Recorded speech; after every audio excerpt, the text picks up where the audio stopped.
அந்த ஜெபத்துல கலந்து கொள்ளும் பொழுது கர்த்தர் ஒரு வார்த்தை கொடுத்தார். ஒரு 10 நிமிஷம் தான் அந்த வார்த்தையை மட்டும் வாசிங்க. அப்போஸ்தலர் 3ஆம் அதிகாரம் 16வது வசனம். அப்போஸ்தலர் 3ஆம் அதிகாரம் 16வது வசனம். அவருடைய நாமத்தை பற்றும் விசுவாசத்தினாலே அவருடைய நாமமே நீங்கள் பார்த்து அறிந்திருக்கிற இவனை பலப்படுத்தினது. அவரால் உண்டாக்கின விசுவாசமே இந்த எல்லாருக்கும் முன்பாக இந்த சர்வாங்க சுகத்தை இவனுக்கு கொடுத்தது. அவருடைய நாமத்தை பற்றும் விசுவாசம். ஒண்ணுன்னா இது, இரண்டாவது அவரால் உண்டாகிய விசுவாசம். ஃபர்ஸ்ட் அவருடைய நாமத்தை பற்றும் விசுவாசம். அவர் நாமத்தை இயேசு அப்படின்னாலுமே அந்த விசுவாசிச்சீங்கன்னா அதுல ஒரு பலன் உண்டாகும்.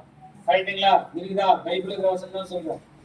அவருடைய நாமத்தை பற்றும் விசுவாசத்தினாலே அவருடைய நாமமே நீங்கள் பார்த்து அறிந்திருக்கிற இவனை நீங்க அதை பார்த்திருக்கிறீங்க, அறிந்திருக்கிறீங்க. அப்போ நம்ம அவருடைய நாமத்தை அறிந்த நம்ம, அவர் விசுவாசிக்கிற நம்ம, அவர் நாம தான் நம்மை வழிநடத்துகிறது, நம்மை போஷிக்கிறது, நம்மை குணப்படுத்துகிறது என்கிற அறிவில் இருக்கிற நமக்கு பார்த்து அறிந்திருக்கிற நம்ம ஒவ்வொரு நாளும் பலப்படுத்துகிறது ஜீவனுள்ள வார்த்தை. இரண்டாவது, அவரால் உண்டாகிய விசுவாசமே உங்கள் எல்லாருக்கும் முன்பாக சர்வாங்கன்னா முழுமையான சர்வாங்க சுகத்தை இவனுக்கு கொடுத்தது. இப்ப அப்படியே ஒரு பொதுமொழி பைபிள்ல பட்ச எப்படி விளங்குது அப்படின்னு யாருன்னா வச்சிருக்கீங்களா? ஆசிரியர் சொல்லுங்க. டவுன்லோட் பண்ணி நல்லதுதான், தப்பு ஒண்ணும் இல்லை. அப்போஸ்தலர் 3ஆம் அதிகாரம் 16வது வசனத்துல, இதோ உங்கள் கண்முன் நிற்கிற இவர் உங்களுக்கு தெரிந்தவர். இது ஈஸியா புரியாது. இந்து மக்களுக்கு எல்லாம் இது சொன்னீங்கன்னா புரிஞ்சுப்பா. இது ரொம்ப கொஞ்சம் ஹார்டா, கொஞ்சம் ஹார்டா. இத படிச்சாங்கன்னா அவங்களுக்கு அது இலகுவா கொடுக்கலாம். இதோ உங்கள் கண்முன் நிற்கிற இவர் உங்களுக்கு தெரிந்தவர், இயேசுவின் பெயரே இவருக்கு வலியூட்டியது, பலனை கொடுத்தது. அவர் பெயர் மீது கொண்டிருந்த நம்பிக்கையால் தான் இது நடந்தது.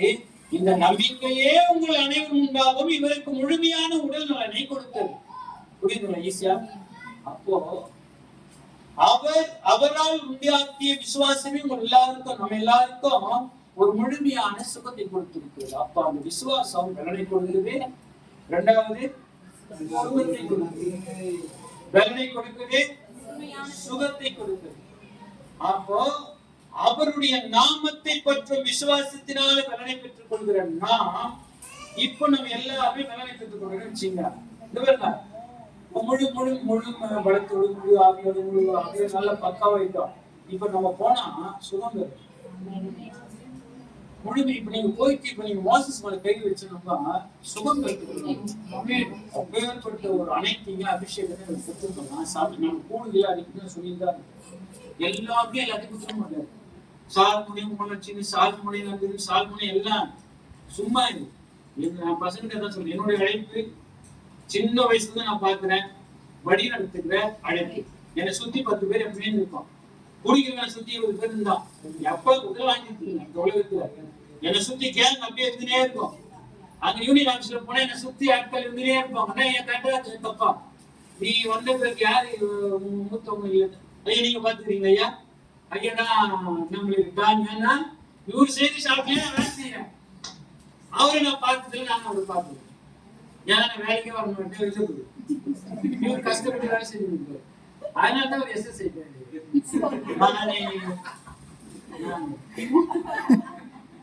புரியுதுங்களா? அப்ப எல்லாருக்கும் பலனை தலை கரெக்டா வச்சிருக்கு. அப்போ பலனை பெற்றுக்கொண்ட நாம் இனிமேல் இனியிலிருந்து இந்த கூட்டை நமக்காக தான்.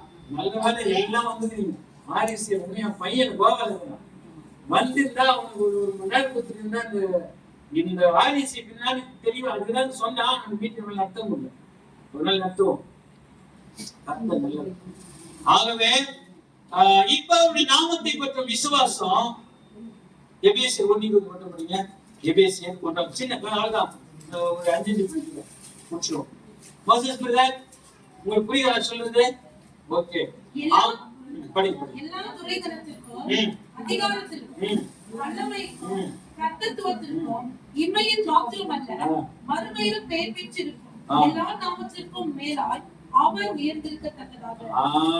அவருடைய நாமம் எல்லா நாமத்திற்கும் மேலான நாமம். இயேசுவின் நாமம் இனிய நாமம் பாருங்க. கரெக்ட்டுங்களா? முதலாவது அவருடைய நாமத்தை பற்ற விசுவாசம்னா அவருடைய நாமம் மேலான நாமம். புரியுதுங்களா? அதுதானே சொல்லுது. அப்போ எல்லா நாமத்திற்கும் மேலான நாமம் அவருடைய நாமம். அந்த நாமத்தை விசுவாசிக்கிறவங்களுக்கு அவருடைய நாமமே பலனை கொடுக்கும். இரண்டாவது அப்போஸ்தலர் 10:43 சொல்கிறது, அவரை விசுவாசிக்கிறவன் எவனோ அவன் அவருடைய நாமத்தினாலே பாவ மன்னிப்பை பெறுவான். பாவ மன்னிப்பை அருளி செய்கிற நாமம் அவருடைய நாமம். முதலாவது என்ன நாமம்? மேலான நாமம். இரண்டாவது பாவ மன்னிப்பை அருளி செய்கிற நாமம். இரண்டாவது இதுதான் அவருடைய நாமத்தை பற்றி விசுவாசம் பைபிள்ல அப்போஸ்தலர் 3:14 தெரியப்படுத்தி வச்சிருக்கிறார். புரியுதுங்களா? மூன்றாவது யோவான் 1:12 தேவனுடைய பிள்ளைகளுக்கும் அவருடைய நாமத்தின் மேல் விசுவாசம் உள்ளவர்களாய் அவரை ஏற்றுக்கொண்டவர்கள் எத்தனை பேர்களோ அத்தனை பேர்களும் தேவனுடைய பிள்ளைகளாகும்படி அவர்களுக்கு அதிகாரம். பிள்ளைகள் ஆயிட்டீங்களா? பிள்ளைகள் ஆகலையா? ஆயிட்டீங்களா? எங்க ஆயிட்டீங்க? பிள்ளைகள் ஆகும்படி குத்துகிறாரு. அதை நீங்க செயல்படுத்தாதான் பிள்ளைகளா இல்லைன்னு தெரியும். நான் சொல்றது இப்போ எப்படி உங்களுக்கு புரியாம சொல்லுங்களா? இப்போ 45 நாள்ல ஓகே ஆயிடுச்சு. அது என்ன ஒரு காப்பி வச்சு பாப்பாங்க. அந்த டியூப்ல அந்த 45 நாள்ல ஒரு பேப்பர் இருக்கும். கன்ஃபார்ம் ஆயிடுச்சு, கன்சீவ் ஆயிட்டாங்க. கன்ஃபார்ம் கன்சீவ் இருந்தா பொம்பளைங்களுக்கு கரெக்டா இருக்கும். கன்சீவ் ஆயிடுச்சு அப்படின்னு தெரியப்படுத்துறாங்க. கன்சீவ் ஆயிடுச்சு. இப்ப கொடுத்துட்டாரு, அதிகாரத்தை கொடுத்துட்டாரு. இப்போ பிரசவத்தை உண்டு பண்ணிட்டாரு. இத பெத்து போறது யாருக்கு தெரியும்? பெத்துதா கரெக்ட்லியா 7 மாசமா பிற மாசமா டிசேபிளா என்ன நமக்கு ஒண்ணும் தெரியாது. கரெக்டுங்களா? இப்ப நமக்கு அதிகாரத்தை கொடுத்துட்டாரு. பிள்ளைகள் ஆகும்படி ஒரு அதிகாரத்தை கொடுத்துட்டாருங்க.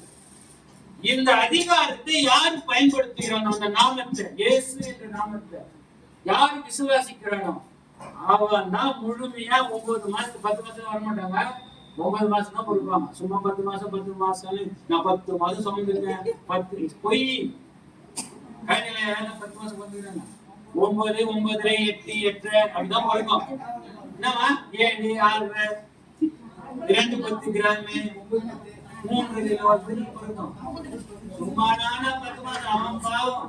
உன்னை ஏன் நீ பெத்தான்னு கேட்கிறான். ஏன் என்ன பெத்தான்னு கேட்கிறான்.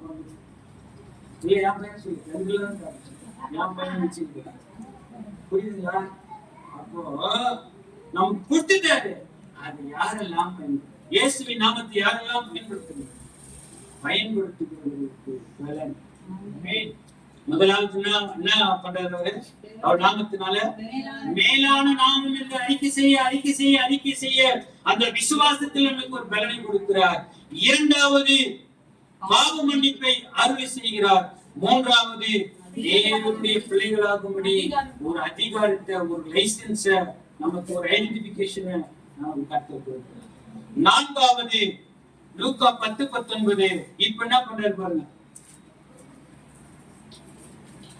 இதோ சர்வங்களையும் தேவர்களையும் மிதிக்கவும் சத்துருடைய சகல வல்லமையையும் மேற்கொள்ளவும் உங்களுக்கு அதிகாரம் கொடுக்கிறேன்.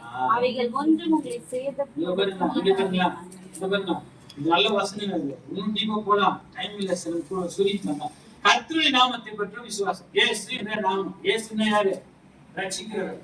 கிறிஸ்துனா அபிஷேகம் பண்ணப்பட்டவர். இயேசு என்றவர் ரட்சிக்கிறே. அவர் நல்லதாக பிறந்தார்.